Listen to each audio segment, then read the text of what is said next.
Boca se va a Sudamericana. Papelón. Vamos a darle, papá. Análisis Boca U Católica. Vamos a darle. Ya lo repetí. Vamos a darle. ¿Qué onda, gente? Bienvenidos a un nuevo video para mi canal. En este caso, el análisis del partido de Boca Juniors contra la U Católica de Chile.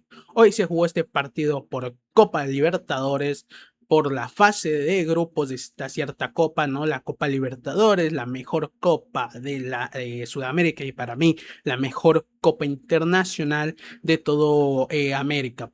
Si hablamos del ámbito futbolístico, creo que para mí es la copa con más dificultad, la copa que tiene los mejores equipos del LATAM, bueno, de todo el continente americano, pero bueno. Vamos a centrarnos en esta parte, en cómo hoy Boca perdió contra Universidad de Chile, no, Universidad Católica, no la Universidad la Cato, como le dicen, pero de Chile.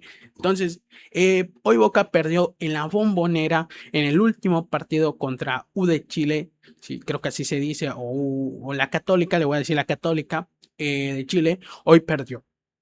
Un partido sumamente importante, un partido que definía que justamente si Boca iba a octavos de Libertadores o a los playoffs de Sudamericana, que ya se confirmó cuál es el rival de Boca para estos playoffs, que es O'Higgins, que creo que justamente también es un equipo chileno. Ay, ay, ay. Pero bueno, vamos a hablar de esto. Justamente hoy Boca tenía que ganar, estaba obligado a ganar. Un empate en la Bombonera le beneficiaba a U Católica y hacía que U Católica fuera a octavos y Boca a playoff. Boca tenía que ganar, era una obligación, no era una opción. Boca tenía que ganar o morir, literalmente, y la verdad es que murió y murió, yo creo que por cómo reaccionó el hincha, por cómo reaccionó la gente, por cómo yo vi, reaccionó, bueno, murió de forma vergonzosa. No es que murió echando huevo y gana, no, murió de la peor forma, yo creo, no dejando el alma en la cancha, no sudando la camiseta, sin representar lo que es Boca, ¿sabes? Que es ganar como sea. Entonces, hoy la verdad es que Boca en general no hizo un gran partido. Hablaremos de todas estas partes del análisis, pero bueno, vamos a empezar un poco, decir más que nada que te suscribas a mi canal, que me dejes tu like, te lo agradecería un montón y siempre divido en tres secciones, tres partes, mi video un poco la previa, un poco el análisis y de último el uno por uno. ¿Qué es la previa? Bueno, hablar un poco de lo que había jugado Boca antes de este partido. Justamente Boca Juniors, antes de enfrentarse a la U Católica, había jugado contra Cruzeiro, un partido que también analicé en su momento y que había empatado un partido con ciertas polémicas donde siento que Boca fue perjudicado por mí, para mí. Boca fue hasta cierto punto perjudicado en este partido, que también jugó de local en la Bombonera. Pero bueno, empató este partido que era necesario que gane. Perdió contra Huracán en los octavos de la Liga Argentina. Un papelón también por parte de Boca Juniors, perdiendo también de local. Y antes de ese partido había perdido contra Barcelona de Ecuador. O sea, había venido de perder 3 partidos importantes. Más que nada, Huracán de local, Cruzeiro de local y justamente U Católica de local. 3 partidos de local donde perdió o empató. Y en todos estos partidos, la verdad es que ninguno fue que tú dices, che, como dicen los argentinos, no, che, Boca merecía más. La verdad es que no. Si tú viste los partidos, te habrás dado cuenta que Boca no merecía más. No digo que merecía perder, pero tampoco te estoy diciendo que merecía ganar. Como mucho empatar y ya. La verdad es que los partidos que jugó Boca de local jamás fueron buenos, jamás tuvo una idea clara de fútbol o qué iba a hacer dentro del campo. Casi la mayoría de veces terminaba recurriendo a Deportivo Centro. Era en sí un partido que Boca improvisaba, que veía que iba a ser cierto punto y dependía mucho de un jugador, de Leandro Paredes, un crack total para mí, y que hoy la verdad es que tuvo un partido decente, pero sin ser maravillas, y obviamente eso se notó mucho en Boca. Un Boca que no sabe qué hacer, depende de Paredes para todo, para los pases filtrados, pases largos, los tiros libres, los corners, cualquier tipo de jugada necesitan a Paredes, y depender tanto de un jugador así es malo. Otra estadística que vi es que Boca nunca había perdido contra un equipo chileno en la Bombonera. No sé si en la fase de grupos o en los mata-mata, pero esa es la estadística o el dato de que jamás había perdido contra un equipo chileno en la Bombonera. Y otro dato, que es que Boca no quedaba fuera de la fase de grupos de la Libertadores desde el 94. O sea, para que vean cuánto tiempo ha pasado desde que Boca quedó fuera desde la fase de grupos. Obviamente, lo que pasó el año anterior, que quedó fuera en los playoffs contra Alianza Lima, no cuenta hasta cierto punto, que es un papelón mayor a quedar fuera de fase de grupos, obviamente, pero no es eso. Pero otra vez, en este año Boca quedó fuera de la fase de grupos, 2 años consecutivos, donde Boca hasta cierto punto no compitió en la Copa Libertadores. La Libertadores terminó en febrero y esta vez terminó en mayo. Entonces, la verdad es que Boca viene de partidos donde empató, donde perdió y donde, sinceramente, si tú me preguntas, no merecía ganar en ninguno de estos. La verdad, ninguno de estos fue un partido injusto donde Boca mereció ganar. La verdad es que no. Y luego, como dije, justamente ya se confirmó que el rival de Boca para la Sudamericana, los playoffs de Sudamericana, va a ser O'Higgins, el equipo chileno.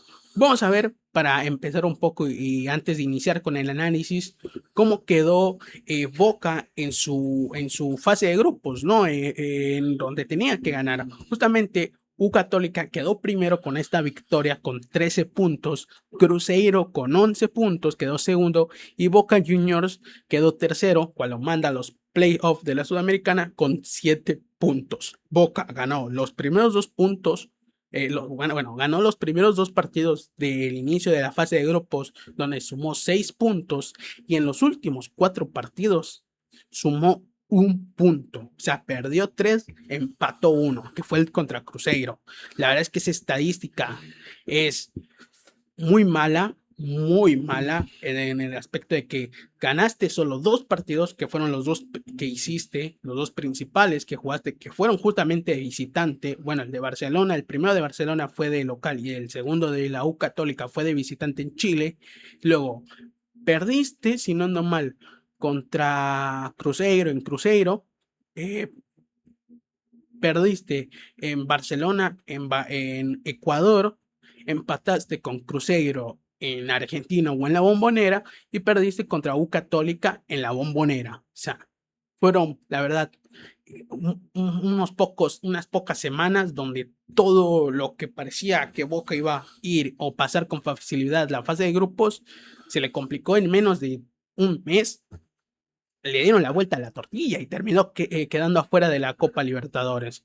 Entonces, la verdad es que es un papelón que yo creo que muchos hinchas de Boca, no sé si estarán de acuerdo conmigo, pero para mí es un papelón para lo que es el Club Atlético Boca Juniors.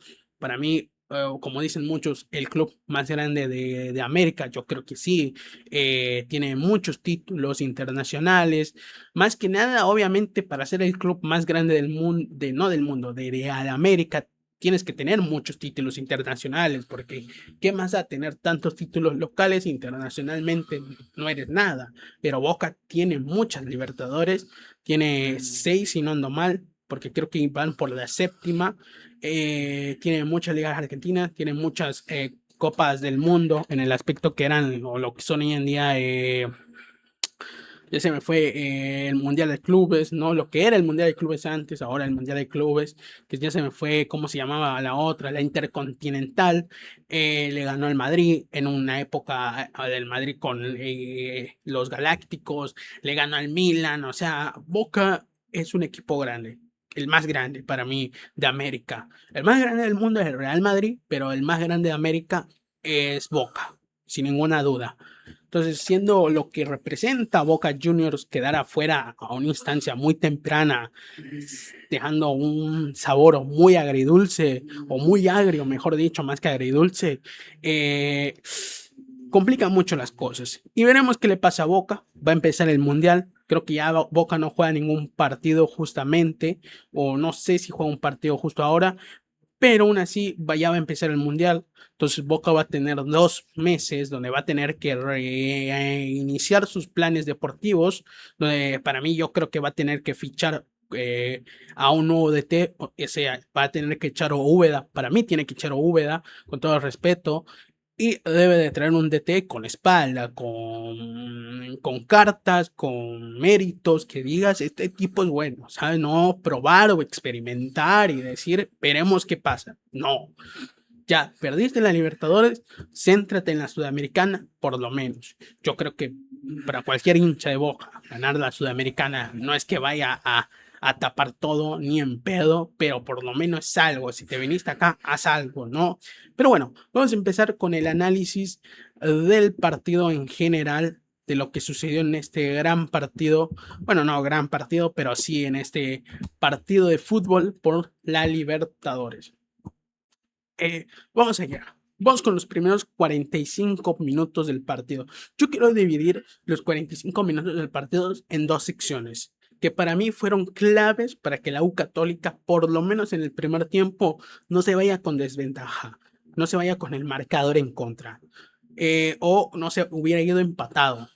Bueno, no sabemos, porque el primer gol de U Católica cae en el primer tiempo, pero ponele que el primer gol de Boca caía en el primer tiempo, antes del gol de U Católica, no sabremos qué hubieran pasado. Pero por lo menos, por como está la lógica y por lo que vivimos, el primer tiempo pasaron 2 cosas, 2 situaciones, un punto en específico que para mí hizo que el partido cambiara y que U Católica se vaya con la ventaja en el entretiempo, y fue el cooling break. Por muy meme que suene, lo que pasó en el cooling break, el antes y el después, hizo que el primer tiempo lo terminara ganando U Católica. No, bueno, no que lo terminara ganando, pero sí creo que afectó y que sucediera eso. Pero bueno, vamos a darle. Los primeros 25 minutos del partido antes del cooling break eran de Boca. Era de Boca. Era superior, dominaba. U Católica no le había pateado el arco en los primeros 25 minutos y por lo menos Boca Juniors había generado jugadas peligrosas y una jugada clara si lo quieres poner hasta cierto punto. Entonces,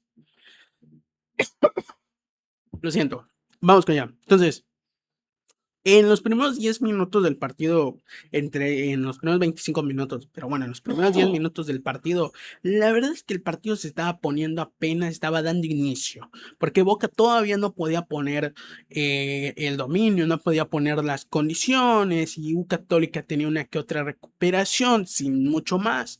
Pero esos primeros 10 minutos fueron para probar, para ver cómo iban a salir los dos equipos, que iban a proponer los dos. Y luego de esos 10 minutos donde se acomodaron, Boca empezó a tener la tenencia, empezó a tener llegada, empezó a generar peligro.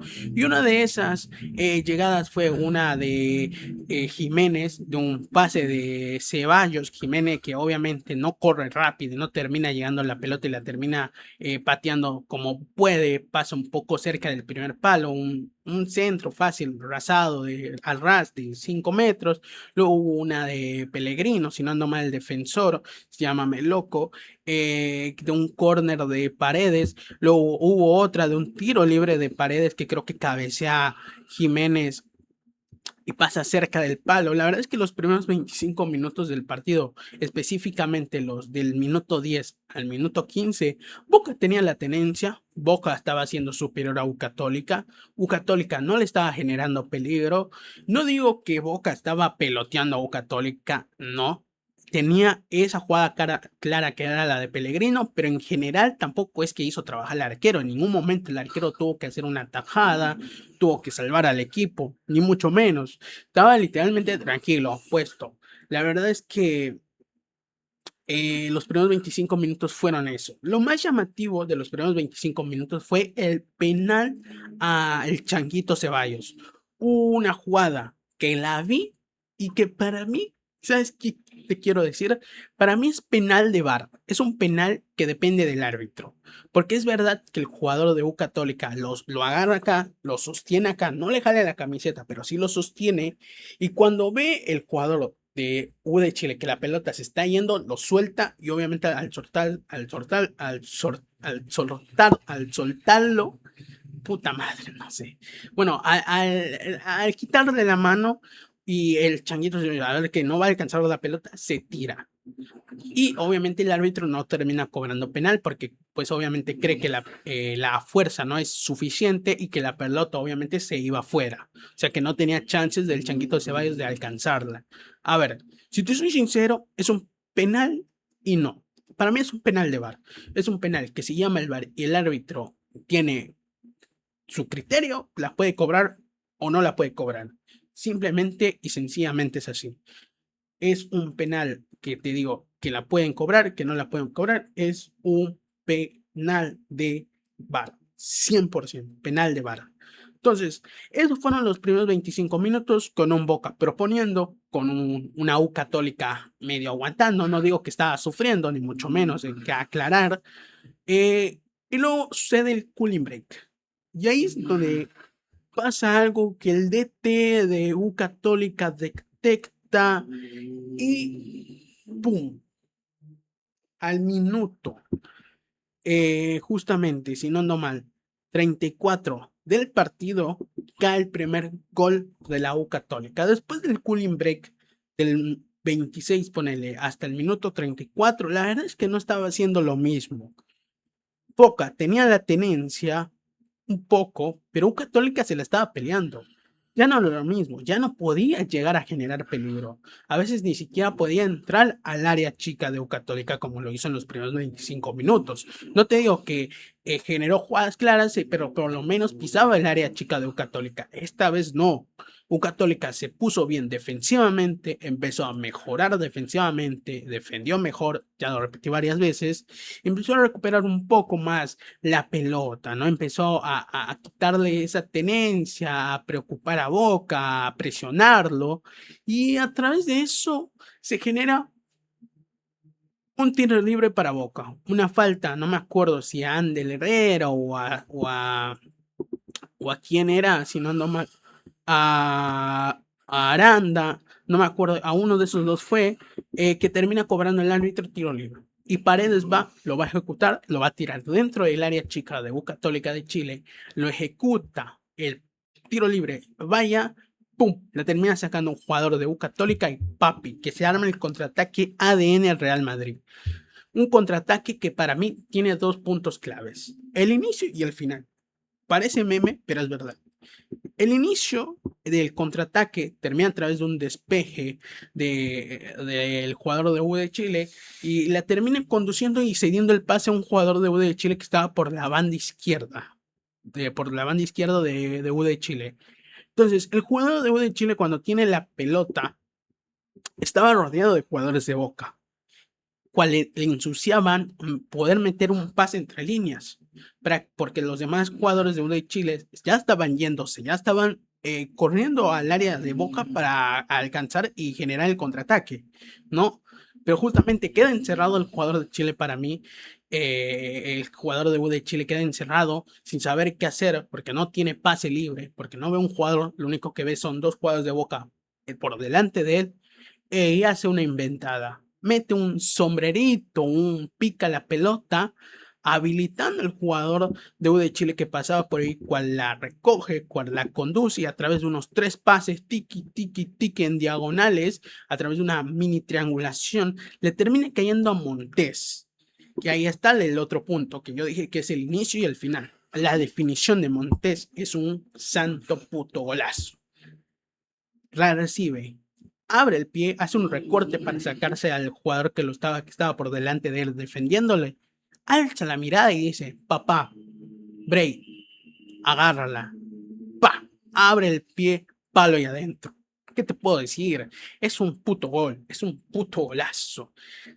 Es un golazo. Y U Católica se ponía en ventaja. Y justamente te estoy diciendo eso, que el inicio, el cómo el jugador de Chile para poder solucionar y no perder la oportunidad del contraataque. Mete ese pase de sombrerito, ese pase medio picándola para podérsela dar a su jugador y a través de esa liberación terminan haciendo una triangulación piqui, le termina cayendo a Montes, que hace una genialidad también, y termina U Católica ganando el encuentro al minuto 34. La verdad es que después de eso, de ese gol, donde U Católica en poco a poco empezó a tener la pelota, empezó a pelear antes del gol, obviamente. Empezó a complicar a Boca, donde ya Boca ya no estaba atacando con la misma intensidad. No digo que era peligroso o que estaba encerrando su barco a U Católica, pero por lo menos llegaba. Esta vez no. Entonces, después del gol, creo que U Católica volvió un poco a encerrarse, volvió un poco a soltar la pelota y Boca empezó a tener otra vez la tenencia, empezó a tener otra vez la posición de la pelota. Pero creo que lo que empezó a hacer Boca era la desesperación en sí misma. Creo que empezó a buscar el empate, empezó a tirar uno que otro centro, yo creo que ahí empezó a improvisar. Ahí es cuando todo empieza a caerse, aunque no se notaba mucho en esos últimos 10 minutos del 35 hasta el 45. Boca ya no estaba generando lo mismo. Boca le estaba complicando mucho el poder llegar. Tuvo uno que otro contraataque, no te lo voy a negar, pero fue mucho menos el peligro que generó que en los primeros 25 minutos.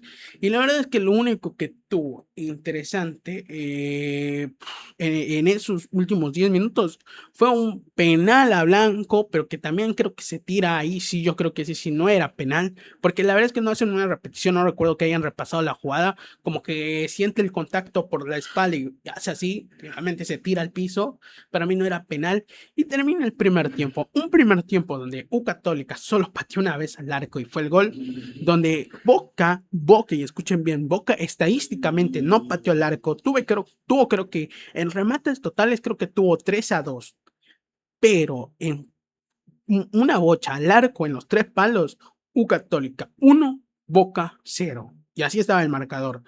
Y quiero decir que los total de remates no es una estadística que te puedas dejar convencer. Cuando tú ves totales de remates, también cuentan un poco unos balones que se van un poco a la mierda. O sea, no es que son pelotas que pasan al lado del palo, que dices, mamita, si no entraba, milagro. No, ni mucho menos.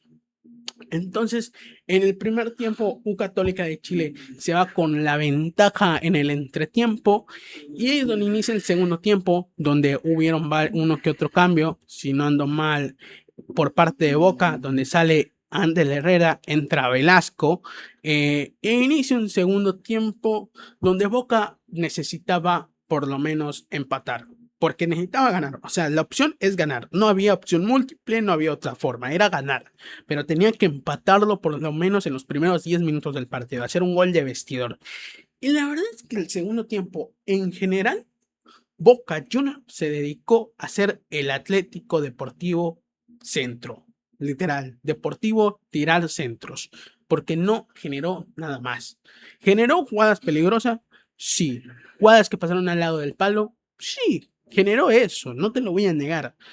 Pero en general, todo eso se generó por centros, porque empezó a tirar una cantidad bárbara de centros, ya sea de los costados, ya sea de forma frontal. Empezó a recurrir a los centros. Y obviamente, una te va a caer, un centro va a errar o va a despejar mal el rival. Obviamente, una va a ver, no es que no. Y tuvo algunas Boca, pero es que se dedicó a tirar centros. El segundo tiempo fue Deportivo Centro. Literalmente Boca Juniors no tuvo una idea de juego, no supo qué hacer en el segundo tiempo y tuvo jugadas, tuvo una de Ceballos, tuvo varias de Ceballos que pasaron muy cerca, tuvo una de Jiménez desde un lateral que se medio inventa, una chilena a lo Cristiano Ronaldo contra la Juventus, pero pasa encima del travesaño.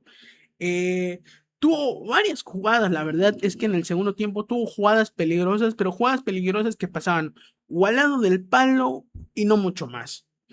Yo creo que fueron dos jugadas claras que tuvo Boca en general, dos jugadas que para mí, una se sacó en la línea y otra el arquero la salvó en la línea. Dos jugadas puntuales, pero que eran jugadas aisladas porque una sucedió como al minuto 70 y algo y la otra sucedió como al 90 y algo. O sea, fueron jugadas sumamente lejanas, aisladas, jugadas que simplemente sucedieron por errores de U Católica. Y eso pasó. La primera fue de un centro de Ceballos, donde pelea Ángel Romero, si no ando mal. Cabecea 2 veces, le termina cayendo a Velasco, que mete el puntazo y la termina sacando en la línea el jugador de U Católica. Y la otra viene a través, si no ando mal, ¿cómo fue? Bueno, fue justamente de un tiro libre de Paredes, que termina cabeceando también a Ángel Romero y le termina cayendo medio cerca de las manos, pero la termina salvando en la línea el arquero. La verdad es que en general, si hablamos del arquero, en el segundo tiempo, ¿estuvo más activo? Sí. ¿Fue MVP? No. Y cuando el arquero no es MVP, eso significa que no lo complicaste. Tuvo esas dos atajadas que no fueron atajadones, porque no fueron necesarios una intervención superior para poder atajar la pelota. La verdad es que no fue así. Y después de esas dos, en general el arquero no se movió. O sea, si tú ves las estadísticas, y como digo, no es que me quiera centrar en ellas o hacer un análisis en base a ellas, porque no así no funciona, pero Boca pateó 2 veces al arco en los 90 minutos y U Católica una. ¿Qué quieres que te diga? La verdad es que Boca en el segundo tiempo salió a improvisar. ¿Tuvo jugadas peligrosas? Sí, pero claras, no lo sé. No lo sé, tuvo esas dos y no mucho más.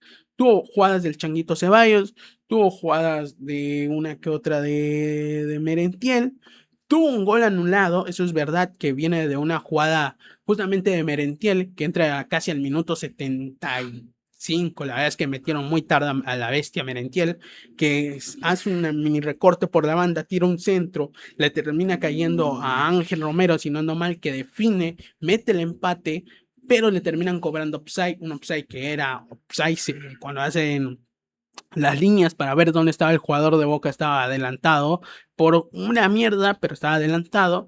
Y la verdad es como digo, ¿qué te puedo analizar en el segundo tiempo? La verdad es que en sí no te puedo hacer un análisis en general, porque el partido se dedicó a Boca a lanzar centros, a Boca a decir, una me va a caer buena, una va a generar, una va a caer ahí para meterla simplemente, pero no fue así.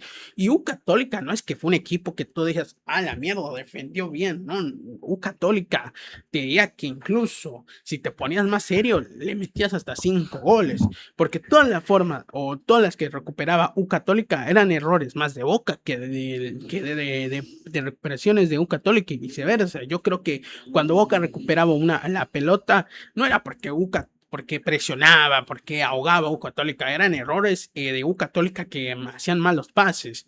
Y es que la verdad jamás se vio por parte de los jugadores de Boca la intención de por lo menos tirarse y ver qué hacer, ¿sabes? De por lo menos meterle huevo, de meterle gana, no, no hubo eso, no hubo nada más. ¿Qué te puedo decir en el segundo tiempo? Fue eso mucho más.